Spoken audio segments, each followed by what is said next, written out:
दोस्तों आज हम कंडीशनल सेंटेंसेस के बारे में पढ़ेंगे। मैं कंडीशनर नहीं बोल रहा हूँ जो शैम्पू के बाद लगाते, मैं कह रहा हूँ कंडीशनल सेंटेंसेस। अब देखो, कंडीशन का अर्थ होता है शर्त और कंडीशनल सेंटेंसेस का अर्थ होता है ऐसे वाक्य जिनमें कोई कंडीशन छुपी है, कोई शर्त छिपी है। जैसे हिंदी में हम कहते हैं अगर आप मेहनत करेंगे तो आप पास हो जाएंगे, तो आप पास हो जाएंगे ये रिजल्ट है, लेकिन शर्त क्या है? अगर आप मेहनत करेंगे। तो इस तरह के वाक्यों को कहते हैं कंडीशनल सेंटेंसेस। और ये सेंटेंसेस आपको ना केवल आम बातचीत में काम आएंगे बल्कि सभी प्रकार की प्रतियोगी परीक्षाओं में भी काम आएंगे, क्योंकि इनमें कुछ नियम हैं जो परीक्षाओं में पूछे जाते हैं। चलिए देखते हैं। सबसे पहले ये है कि कंडीशनल सेंटेंसेस पहचानना कैसे है। कंडीशनल सेंटेंसेस पहचानने के लिए कुछ शब्द होते हैं, जैसे if, unless, when, as soon as long as, after, before, until. इस तरह के शब्दों से आपको पहचानना है कि वो कंडीशनल सेंटेंसेस है, यानी जिन वाक्यों में ये शब्द लगे हों वो कंडीशनल सेंटेंसेस होते हैं। अब इंग्लिश में कंडीशनल सेंटेंसेस दो प्रकार के होते हैं। एक तो जो प्रेजेंट कंडीशन बताते हैं यानी वर्तमान की शर्त बताते हैं, और दूसरे जो पास्ट की बताते हैं।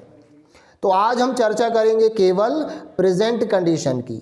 तो इसमें देखो नियम ये है कि इंग्लिश में जो कंडीशनल है यानी जो सेंटेंस कंडीशन बताता है, शर्त बताता है, यानी जिसमें इफ़, अनलेस, अनटिल आदि शब्द लगे होते हैं, तो ये प्रेजेंट टेंस में रहता है। हाँ, याद रखें, ये प्रेजेंट टेंस में रहता है या पास्ट टेंस में रहेगा, फ्यूचर में कभी नहीं होता, सिर्फ प्रेजेंट या पास्ट। और जो रिजल्ट है उसमें हम लगा देंगे विल, क्योंकि रिजल्ट होता है फ्यूचर में।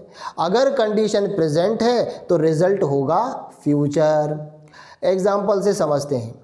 If you invite me I will come. If you invite me I will come. अब गौर करो, अगर आप मुझे बुलाएंगे तो मैं आऊँगा। इफ़ यू इन्वाइट मी, अगर आप मुझे बुलाएंगे। देखो हिंदी में लग रहा है फ्यूचर है, लेकिन इंग्लिश में इफ़ यू विल इन्वाइट मी ये गलत है। इफ़ यू विल इन्वाइट मी नहीं बोल सकते, if you invite me I will come. इसी तरह गौर करो, if you work hard you will pass.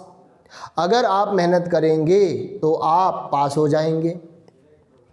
और गौर करो, यहाँ तो के लिए सो नहीं आया, सिर्फ कॉमा से काम चलेगा।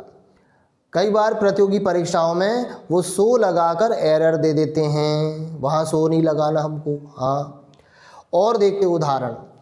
If you help me I will help you. अगर आप मेरी मदद करेंगे तो मैं आपकी मदद करूँगा। आप चाहें तो कंडीशन में बी वर्ब का यूज़ कर सकते हैं। For example, if I am free I will go with you. अगर मैं फ्री रहूँगा तो मैं आपके साथ चलूँगा, ये बी वर्ब है, if I am free.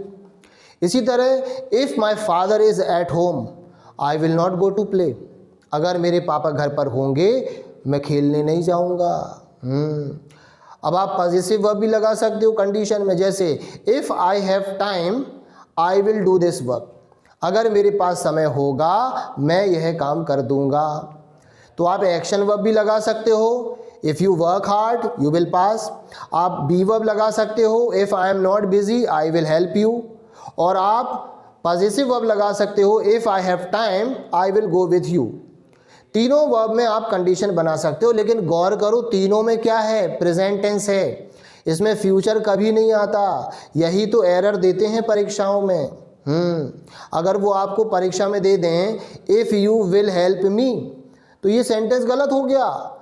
If से पहचान लेना वहाँ पर कि साथ में विल लगा के दे दिया। अब जरा कुछ और शब्दों के उदाहरण देख लेते हैं। अनलेस का अर्थ होता है यदि नहीं, इसमें नहीं छुपा हुआ है तो अलग से नॉट लगाने की आवश्यकता नहीं है। जैसे unless I am busy I will go with you. अगर मैं बिजी नहीं रहूँगा तो मैं आपके साथ चलूँगा।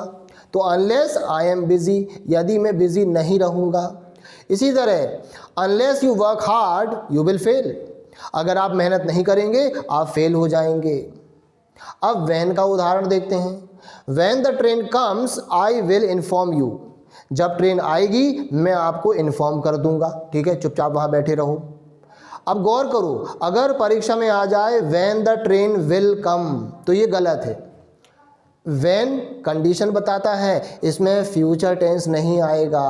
याद रखो, कंडीशनल सेंटेंसेस या तो प्रेजेंट टेंस में होते हैं या पास्ट टेंस में होते हैं। अभी मैं सिर्फ प्रेजेंट टेंस की बात कर रहा हूँ, ठीक है। और कंडीशनल सेंटेंसेस कभी भी फ्यूचर में यूज़ नहीं होते, हाँ कभी भी नहीं होते, वो एरर है, परीक्षा में आती है। और उदाहरण देखते हैं, अनटिल को लेते हैं। अनटिल यानी जब तक नहीं, इसमें भी नहीं छुपा है, गौर करो। Until my mother comes I will not go anywhere. Until my mother comes, जब तक मेरी मम्मी नहीं आ जाती, I will not go anywhere, मैं कहीं नहीं जाऊँगा। आप चाहें तो इसको आगे पीछे कर सकते हैं, I will not go anywhere until my mother comes. हाँ, हिंदी सेम है, मैं कहीं नहीं जाऊँगा जब तक मेरी मम्मी नहीं आ जाती। अब आप में से कुछ लोग सोच रहे हो इसमें नॉट क्यों आया? भैया अनटिल किस में लगा है? माय मदर कम्स, उसमें नॉट नहीं लगाना है। हाँ, ऐसा नहीं है कि पूरी इंग्लिश में ही नॉट हटा देना है, उस सेंटेंस में नॉट नहीं आएगा, क्योंकि अनटिल का अर्थ है जब तक नहीं, ठीक है। तो दो बार नहीं आ रहा है, एक बार अनटिल में छुपा हुआ है, और एक और जो नहीं छुपा है वो तो लगाना पड़ेगा। इसी तरह I will not help you until you tell me the truth, मैं तुम्हारी मदद नहीं करूंगा जब तक कि तुम मुझे सच नहीं बताओगे। अब एज सून एज का उदाहरण देख लेते हैं। एज सून एज यानी जैसे ही, as soon as I get my salary I will pay, जैसे ही मुझे मेरी सैलरी मिलेगी मैं पे कर दूंगा। इसी तरह आप एज लॉन्ग एज देखो, as long as I am here you will be free, जब तक मैं यहाँ हूँ आप फ्री रहोगे। तो देखा आपने, इन्हें कहते हैं कंडीशनल सेंटेंसेस। अब आप भी कुछ एग्जांपल्स कमेंट बॉक्स में लिखिए। सी यू सून।